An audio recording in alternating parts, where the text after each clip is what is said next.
우리가 지난주에 말씀 간단히 되새김해 보면 어떤 말씀이었냐면 창세기 12장 3절 말씀을 통하여서 우리는 복을 흘러보내는 사람이 되어야 된다라고 말씀을 드렸어요.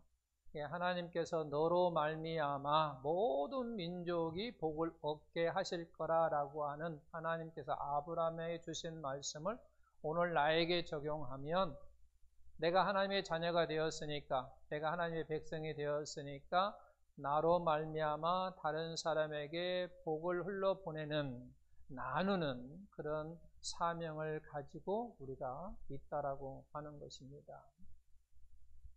그리고 창세기 12장 또한 10절을 통해서는 어떤 말씀이었냐면 애굽과 가나안의 차이가 있어요. 애굽과 가나안의 차이.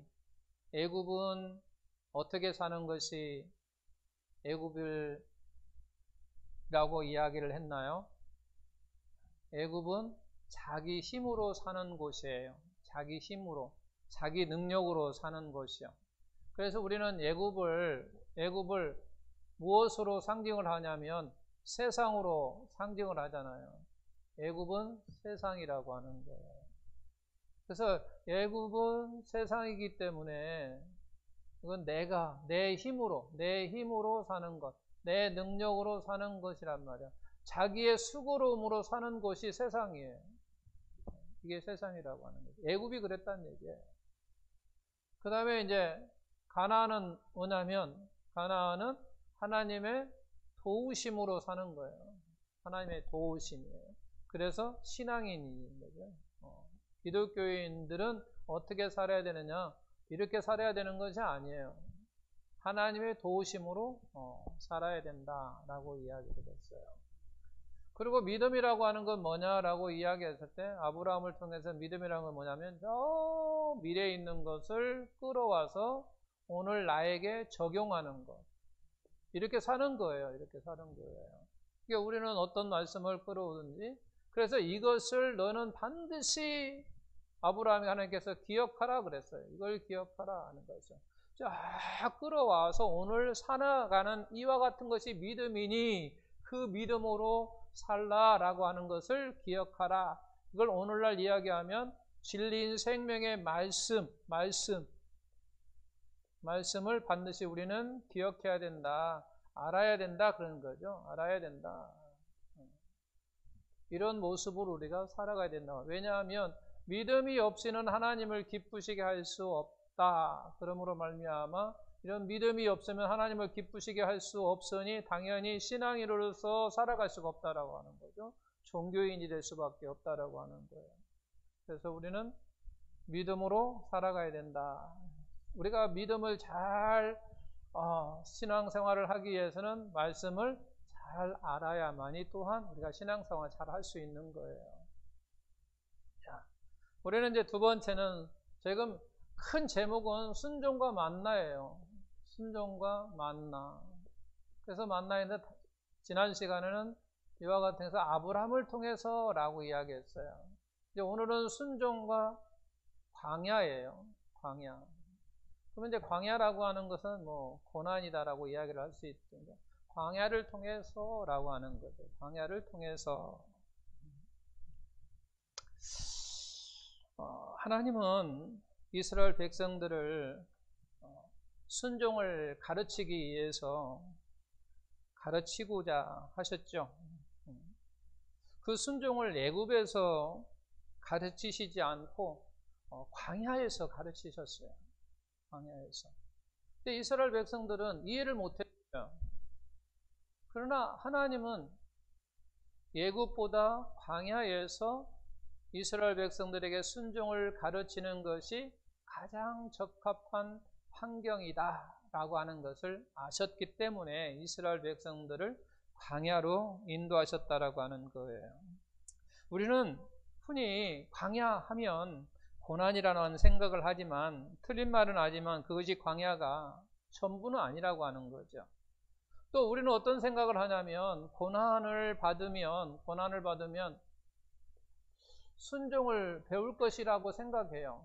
순종을 배울 것이다라고 생각하지만 그것도 사실은 아니에요. 왜냐하면 우리가 예를 들어서 이야기를 해보면 고난이 순종을 배우는 것이다 라고 많은 사람들이 생각을 해요. 고난을 겪다 보면 순종한다 이런 식으로 생각을 하는데 그런 것만은 아니라고 하는 거죠. 왜냐하면 우리가 이스라엘 백성들을 가만히 생각해 봤어요. 이스라엘 백성들이 400년 동안 애굽에서 살았잖아요. 그들이 잘 살았나요? 편안하게 살았나요? 그렇지 않았잖아요. 어려움 속에 살았단 말이에요. 종살이로 살았으니까 그의 삶은 인간의 삶이 아니에요. 종들의 삶은 인간의 삶이 아니에요. 그냥 짐승의 삶이에요. 쉽게 얘기하면. 그렇기 때문에 그들은 얼마나 고통과 고난 속에 살았는 걸 알 수 있어요. 그럼에도 불구하고 그들은요, 순종하고는요, 전혀 상관없는 삶을 살았다라고 하는 거예요. 그렇기 때문에 바로 꼭 고난이라고 하는 것을 순종을 배울 것이라고 하는 말은 맞지 않는다라고 하는 거예요. 하나님의 관점에서 볼 때 이스라엘 백성들은 애굽에서 고난을 당하였지만 순종하고는 전혀 다른 삶을 살았다고 하는 거죠. 상관없는 고난이었다라고 하는 거예요.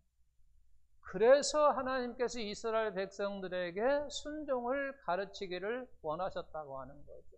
그래서 순종을 가르치기 위해서는 반드시 3가지 요소가 필요합니다. 기억하시는 분 계시나요? 광야라고 하는 것. 광야라고 하는 것은 환경을 이야기하는 거예요. 환경. 그리고 뭐가 있어야 되냐면 만나가 있었어요. 광야에서 하나님이 이스라엘 백성들을 순종을 가르칠 때 만나가 있었어요. 오늘날 이 만나라고 하는 것은 말씀이에요. 그리고 그에게 뭐가 있냐면 40년이라고 하는 시간이 있었어요. 광야 40년이라는 시간이 있었다고 하는 거죠. 시간. 오늘날도 마찬가지죠. 시간. 다른 말로 이야기하면 훈련입니다. 훈련. 연습이라고 말할 수 있어요. 이게 환경 속에 말씀을 가지고 우리가 훈련을 하는 거예요. 연습을 하는 거예요. 그런 가운데에 바로 순종이라고 하는 것을 배울 수가 있다라고 하는 거예요. 자, 그렇다면 이제 우리가 한번 생각해 보는 것을 무엇을 생각하냐면 이스라엘 백성들이 애굽에서도 고난을 당했어요. 그 다음에 애굽의 고난이에요. 그리고 광야에서도 그러는 고난을 당했다라고 하는 거죠. 그래서 광야의 고난이에요. 두 개 어떤 차이가 나느냐는 얘기예요. 차이가 뭐냐? 애굽에서의 삶은 어떤 삶이었어요? 애굽에서 삶은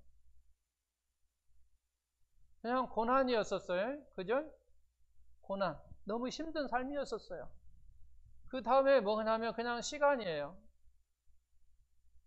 시간만 보냈어요. 그냥 어려운 삶 속에서 세월이 흘렀다는 얘기예요. 근데 광야에서는 이스라엘 백성들이 어떻게 되냐면 고난이에요. 그러죠? 그리고 뭐가 있었어요? 만나가 있었다라는 거예요. 만나. 광야에서는 이스라엘 백성들에게 만나가 있었어요. 만나. 말씀이 있었다라고 하는 거죠. 말씀이 있었어요. 그리고 뭐가 있었어요? 시간이 있었어요. 시간이 있었어요. 말씀과 시간이 있었어요. 그리고 그들에게 고난 가운데 말씀을 주셨어요. 그러잖아요. 오늘 하루뿐만 거두어. 그리고 그 다음날 또 가고 오늘도 하루뿐만 거두어. 또 하루뿐만 거두어. 더 많이 거봤자 소용없어. 거두어. 그래가지고 매일매일 하다가 오늘은 이틀 걸 거두라 이렇게 이야기하셨어요. 그러면서 그들에게 계속 반복적으로 훈련하고 연습시키는 거예요. 반복시키는 거예요. 말씀을 계속 시키는 거예요. 이게 바로 애굽의 고난과 광야의 고난의 차이예요. 그러니까 결국은 애굽에서의 삶은 뭐냐면 말씀이 없었다라고 하는 거예요. 말씀이 없어. 광야에서는 이 말씀이 있었다라고 하는 거죠. 하나님의 말씀, 만나가 있었다는 거예요. 만나가 있었어요. 자, 이건 이제 시편 기자를 통해서 우리가 한번 말씀을 보겠습니다. 시편 기자가 오늘 말씀해요. 119편 67절과 71절 말씀에 보게 되면 뭐라고 이야기 나와 있습니까? 고난 당하기 전에는 뭐 했다? 내가 그릇 행하였더니 이제는 주의 말씀을 뭐 한다고 해요? 주의 말씀을 지킨다고 이야기하는 거예요. 주의 말씀을 지킨대요. 고난 당하기 전에는 내가 지키지 않았다 그런 얘기예요. 고난 당하기 전에는 내가 그릇 행하였다. 바르게 행하지 못하였다. 그렇지만 이제 고난을 통해서 내가 하나님의 말씀을, 주의 말씀을 지키는 자가 되었다라고 이야기합니다. 그리고 71절은 뭐냐면 고난이 뭐다? 유익이다 그런 얘기예요. 고난이 유익이랍니다. 우리가 많이 사용했던 말이에요. 고난이 유익이라는 말. 그럼 여러분은 어떤 때 고난이 유익이라고 말을 사용했나요? 한번 가만히 자기 자신이 지금까지 사용해 왔으니까 고난이 유익이라고 이야기를 합니다. 시편 기자도 지금 고난이 유익이라고 이야기를 했습니다. 그럼 시편 기자는 뭐가 고난이 유익이었느냐는 얘기예요. 뭐라고 이야기하니까 율례를 뭐 할 때 배울 기회였다는 얘기죠. 배울 기회, 율례를 배울 기회가 되었다는 얘기예요. 율례를 배우게 되음으로 말미암아 그것이 나에게 유익이다라고 이야기를 하는 거죠. 다시 이 말을 합해서 이야기하면 결국은 시편 기자는 그렇게 이야기해요. 나에게 고난이 유익이 된 것은 그런 거죠. 내가 고난이 유익이 된 것은 뭐냐라고 이야기할 때 하나님의 말씀을 배우는 기회가 되었고 그 고난으로 말미암아 나에게 주는 그 고난으로 말미암아 내가 하나님의 말씀을 배울 수 있는 기회가 됐고 그러므로 말미암아 내가 하나님의 말씀을 지키는 자가 되었다라고 하는 거죠. 그것이 나에게 고난이 유익이 되었다라고 이야기하는 거예요. 근데 우리는요 고난이 유익됐다고 할 때요 대부분 어떤 생각을 많이 하면 어떤 물질적인 걸 많이 생각을 합니다. 그거 내가 어떤 고난을 통해서 많이 뭔가 유익이 된 것이 뭐냐면 어떤 물질적인 거예요. 그런 걸 가지고 내가 고난이 유익이 됐다라고 이야기를 합니다. 하지만 시편 기자는 뭐라고 이야기하냐면 나는 고난을 통해서 하나님의 말씀을 배우는 기회가 되었고 그러므로 말미암아 나는 하나님의 말씀을 지키는 자가 되었다. 그러므로 말미암아 나는 나의 고난이 유익이 됐다라고 지금 이야기를 하는 거죠. 그러니까 말씀을 배우고 지키는 자가 되어질 때 고난이 유익이 되라고 이야기한 거예요. 하나님의 자녀들은 앞으로 우리가 고난이 유익이라고 하는 말을 쓸 때 나에게 뭔가 물질이 생겨서 내가 어떤 고난을 했고 내가 무언가 힘들게 함으로 말미암아 얻어진 것이 어떤 물질력일 때 내가 어떤 고난 속에서 많은 걸 얻었어 라고 이야기하면 잘못되게 사용하는 거예요. 그러면 고난이 유익이라는 게 뭐냐라고 이야기할 때 우리는 반드시 말씀을 배우는 기회가 되었고 하나님의 말씀을 지키는 자, 순종하는 자가 되어질 때 그 고난이 나에게 유익이 됐다라고 하는 거예요. 아무 때나 그냥 고난이 유익이 아니라고 하는 거예요. 시편 기자가 우리 하나님의 백성들이 자녀들이 사용하기 위해서는 반드시 그 고난으로 말미암아 내가 하나님의 말씀을 배우는, 이해하는, 깨닫는, 알게 되는 그런 기회가 되음으로 말미암아 말씀을 지킬 때 바로 내 그 고난이 나에게 유익이다고 그렇게 말하는다고 하는 거죠.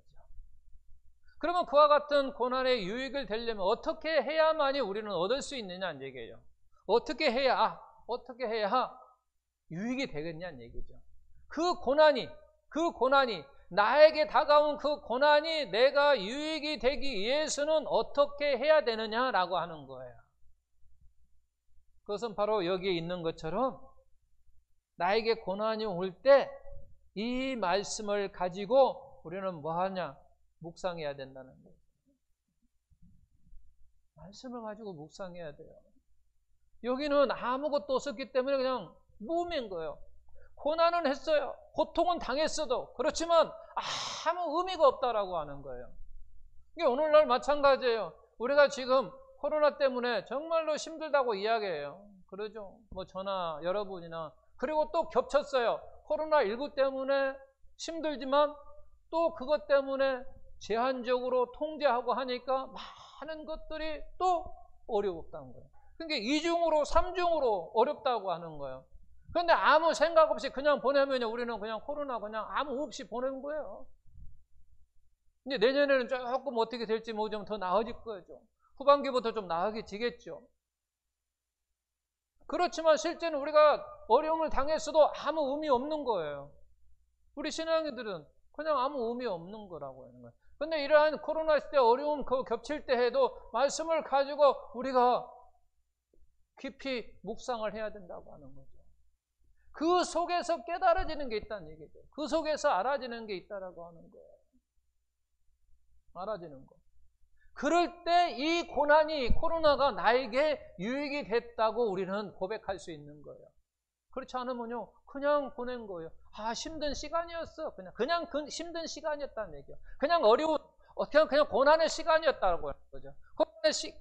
코로나19 시기가 그 기간이 결국 나로서는 그냥 어려운 시기였지. 어떤 하나님과 나의 관계 속에서 깨달음이 이해함이 아무것도 없으면 무의미하다라고 하는 거예요. 얻어지는 게 없다라고 하는 거예요. 그래서 우리는 반드시 나에게 고난이 왔을 때 하나님의 말씀을 가지고 우리가 묵상을 할 때 고난이 유익이 될 수 있다라고 하는 거예요. 그럼 이건 이제 좀 더 자세하게 또 이야기를 하겠습니다.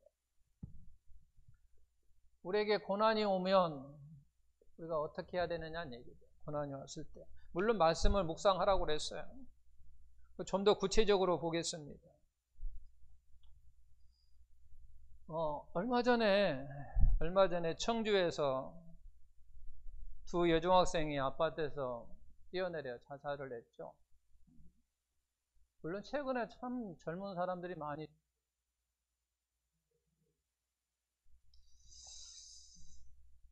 그런 뉴스를 볼 때마다 우리는 과연 그렇게 할 수밖에 없었는가? 그게 최선이었는가? 다른 길과 방법이 없어서 그렇게 할 수밖에 없었는가? 라는 의문이 생긴다고 하는 거죠. 정말 그게 최선이었나? 그럴 수밖에 없었나? 다른 방법이 없었나? 그런 고난이 왔을 때 우리는 깊이 고민해 봐야 된다는 거죠. 생각해 봐야 된다는 얘기예요.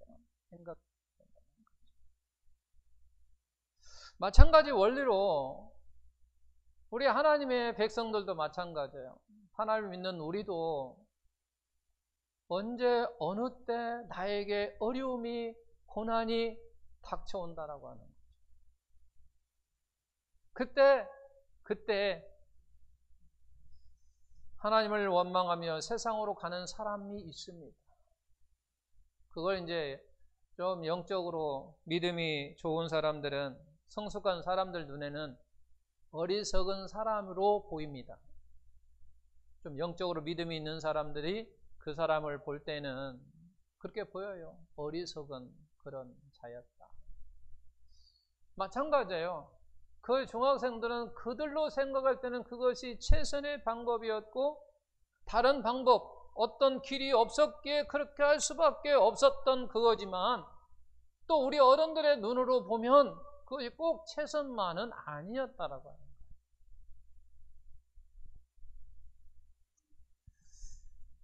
우리에게 찾아오는 고난과 어려움을 잘 소화하고 그런 환경들을 오히려 영적으로 더 성숙해지는 기회로 만들 줄 아는 성도가 되어야 된다는 거죠.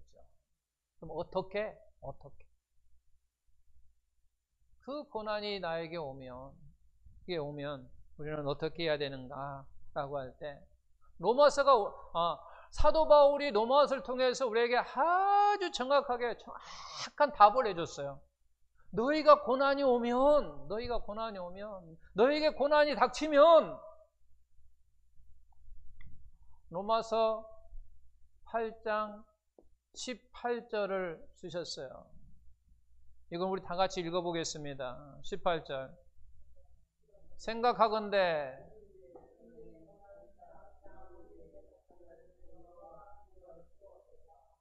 현재의 고난은 장차 다가올 영광과 비교할 수 없다. 그렇게 말씀하고 있습니다. 고난이 우리에게 방문하면, 고난이 나에게 닥쳐오면 첫 번째 뭐 해야 되느냐? 생각하건대. 이 말이 헬라로 보면은 로기조마이라고 하는 건데, 그 말을 제가 왜 아느냐면 그 말을 알려고 하는 게 아니라 그 말을 가지고 한국말로 해석을 하면 여러 가지가 되는데, 그게 뭐냐면 추리하다라고 하는 얘기예요. 추리하다. 그 다음에 헤아리다. 그리고 생각하다. 그리고 계산하다. 이런 의미가 있어요. 생각하건대 라고 하는 것이, 그러니까 내게 온 그 고난을 생각해봐라 그런 얘기예요. 가만히 깊이 헤아려 보라는 얘기예요. 헤아려 보라. 나에게 온 그 고난을 가만히 헤아려 봐. 그리고 생각해 봐. 추리해 봐. 계산해 봐. 그런 얘기잖아요. 우리가 계산할 때는 잘 봐야 돼. 계산할 수 있잖아요. 잘 정리를 해야만이 계산해요. 그러니까 너희가 생각하는데 라고 하는 얘기는, 너에게 고난이 오면 거기에 대해서 가만히 깊이 한번 헤아려 보고 추리도 해보고 생각도 해보고 계산도 해보라 라고 하는 얘기예요. 근데 우리는 고난이 오게 되면 당황하죠. 당황해. 뭐 그냥 쉬운 고난은 고난도 아니잖아요. 근데 우리가 정말로 힘든 어떤 고난이 탁 오면요, 당황할 수밖에 없어요. 어찌하여 하나님 나에게 이와 같은 것을 주시나요? 그럴 수 있다는 거예요. 순간 당황한다라고 하는 거예요. 그 당황하면 이걸 못한다라고 하는 거죠. 생각하거나 헤아리거나 계산하거나 이것을 잘 하지 못한다라고 하는 거예요. 왜? 당장 보이는 그것으로 인해서 내가 지배를 당하면 당황스러우고 이렇게 깊이 생각하지를 못한다라고 하는 거예요. 어떻게 대처해야 할지 잘 생각이 안 나는 거죠. 방황하고 잘 모르기 때문에. 조리 있게 생각하지 못한다라고 하는 거예요. 그래서 우리는 어려움이 왔을 때 사도 바울은 그렇게 이야기하는 거예요. 가만히 깊이 헤아려보고 생각해보고 계산해보라 라고 하는 거죠. 그 고난을 생각해보라는 거죠. 그 다음에 두 번째는 뭐냐면 이제 현재의 고난은 얘기해요. 현재의 고난.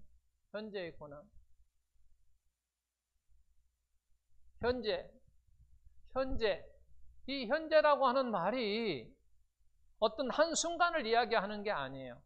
쉽게 말해서 지금처럼 뭐 코로나19 뭐 작년부터 아마 이제 올 말까지 끝나면 뭐 작년에서부터 올 이렇게 현재가 아니에요. 성경에서는. 여러분 이제 신앙생활 좀 오래 한 사람은 말세가 언제서부터 언제까지예요? 주님 승천 후부터 재림시까지를 말세라고 해요. 그래서 지금 말세 시대라고 이야기하는 거예요. 지금 말세 시대다라고 우리가 많이 이야기를 하는데, 그 말세 시대는 성경적으로 이야기할 때 바로 언제냐면 주님 승천하신 그 순간부터 재림시까지. 이렇게 말하는 것처럼 바로 여기에서 현재라고 하는 것은 뭐냐라고 이야기할 때, 내가 뭐 하는 순간부터 태어난 그 시간부터 언제까지? 죽기까지라고 하는 거죠. 다시 이야기하면 내가 몸을 입고 있는, 내가 육체의 몸을 입고 있는 모든 시간을 이야기하는 거예요. 모든 시간. 어떤 한순간이 아니에요. 한순간이 아니라 바로 내가 태어난 그 순간부터 죽기까지라고, 내가 육체의 몸을 입고 있고 모든 시간들을 이야기한다고 하는 거죠. 현재라고 하는 게 바로 그거예요. 현재라고 하는 게. 그래서 우리는 이와 같은 나에게 고난이 올 때 현재의 고난은 그랬으니까 어떤 한순간의 고난이 아니라고 하는 거죠. 계속해서 나에게 고난이 있음을 인정하는 지혜가 필요하다고 하는 거예요. 한 번 오고 오는 게 아니야. 이게 아니라고. 계속해서 내가 살아있는 한 고난이라고 하는 것은 계속해서 반복되어져서 연속해서 나에게 올 수 있는 거라고 하는 그와 같은 지혜를 갖는 게, 인정하고 지혜를 갖는 게 필요하다 그 말이에요. 근데 우리는 한 번 왔는데 또 왔네 하고 더 힘들어하고 막 괴로워해요.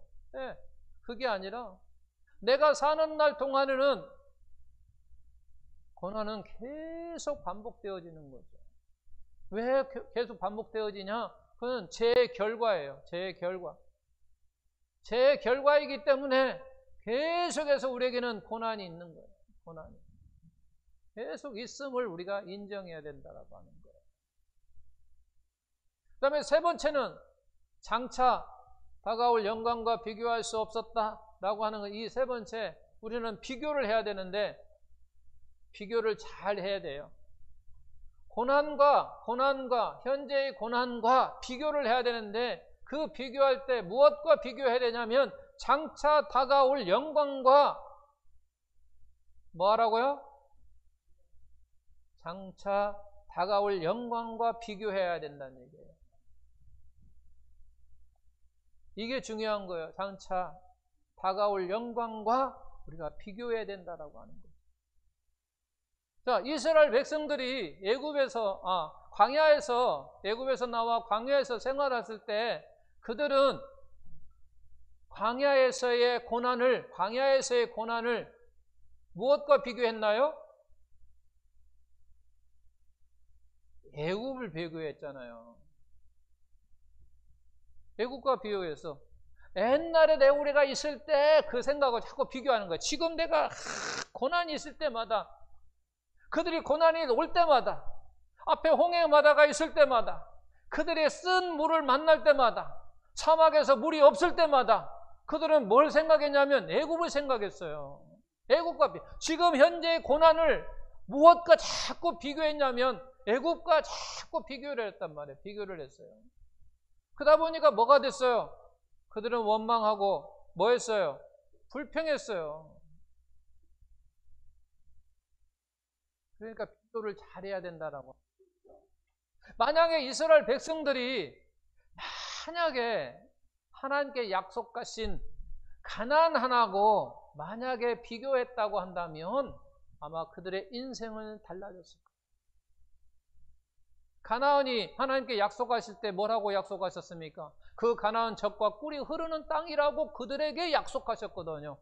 너희들이 갈 곳은, 내가 지시한 그 땅은 젖과 꿀이 흐르는 땅이야 라고 이야기했거든요.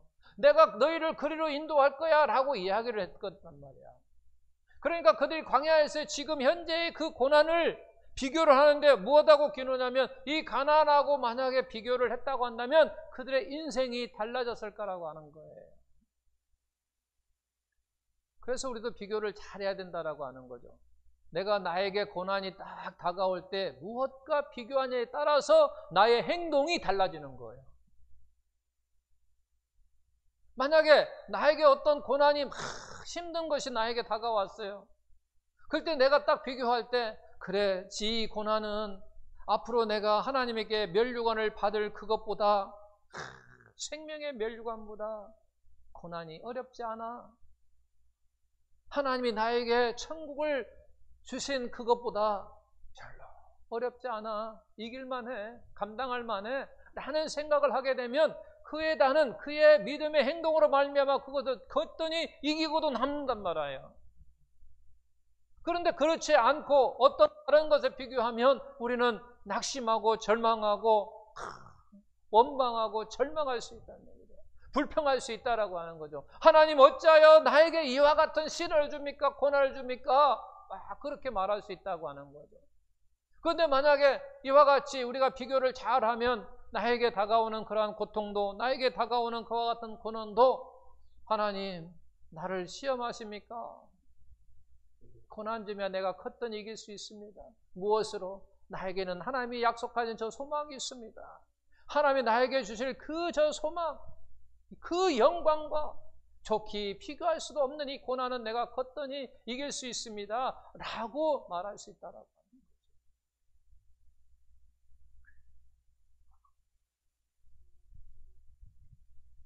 사랑하는 성도 여러분, 저와 여러분들은 나에게 어떤 고난이 올 때 이렇게 비교를 잘 함으로 말미암아 잘 승리하시기를 예수님의 이름으로 축원합니다.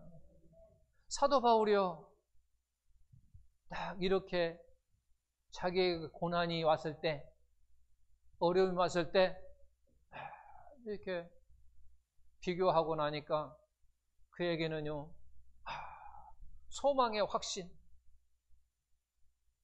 생겼어요. 그리고 소망의 확신만 있었는 게 아니에요. 8장 28절에 보게 되면 나중에 보니까 모든 것이 다 합력하여 선을 이루시던 하나님이구나라는 그런 믿음의 확신에 있었어요. 모든 것이 확신하여 합력하여 선을 이루다라고 하는 그러한 믿음 속에 그가 있었다라고 하는 거예요. 이것을 자기 어떤 고난, 그에게는요 가시도 있었고요 아시아에서 죽을 소망까지 가지고 있었단 말이에요. 그와 같은 어려움이 있었을 때 그는 장차 다가올 그 영광보다 좋게 비교할 수 없다라고 하니까 그래도 소망과 그 다음에 모든 것이 합력하여 선을 이루었고 그것뿐만이 아니라 그 누구도 자기를 대적할 것이 없다라고 하는 거예요. 한번 생각해 보죠. 나에게 정말 힘들게 사탄이 나에게 어려움을 다 고통을 줬는데 내가 딱 해가지고 무슨 생각을 하면 이런 고난쯤이야. 장차 다가올 영광과 비교할 수 없는 거야 라고 하면 나를 대적할 게 없는 거예요. 그래서 사도 바울이에요. 이 끝의 말씀을 생각하면서 우리 말씀 읽고 마치도록 하겠습니다. 로마서 8장 28절에서 31절에 나와 있는 말씀들 보면 우리가 알거니와 하나님을 사랑하는 자 곧 그의 뜻대로 부르심을 입은 자들에게는 모든 것이 합력하여 선을 이루느니라. 하나님이 미리 아신 자들을 또한 그 아들의 형상을 본받게 하기 위하여 미리 정하셨으니 이는 그로 많은 형제 중에서 맏아들이 되게 하려 하심이니라. 또 미리 정하신 그들을 또한 부르시고 부르신 그들을 또한 의롭다 하시고 의롭다 하신 그들을 또 영화롭게 하셨느니라.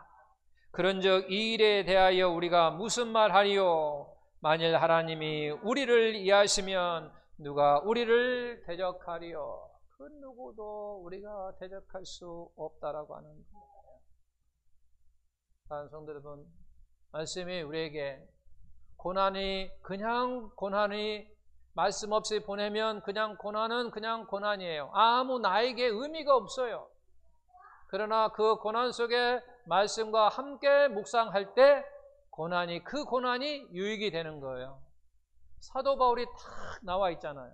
사도 바울이 고난이 자기에 왔을 때 8장 18절을 딱 적용하고 거기에 비교하니 그 소망과 그에 합력하여 선을 이루는 그와 같은 믿음의 확신과 그 어떤 것도 나를 대적할 수 없다라고 하는 건 확신 속에 신앙생활을 할 수 있었다라고 하는 거죠. 우리 사랑하는 성도의 이와 같은 은혜 속에 신앙생활을 할 수 있기를 예수님의 이름으로 축원합니다.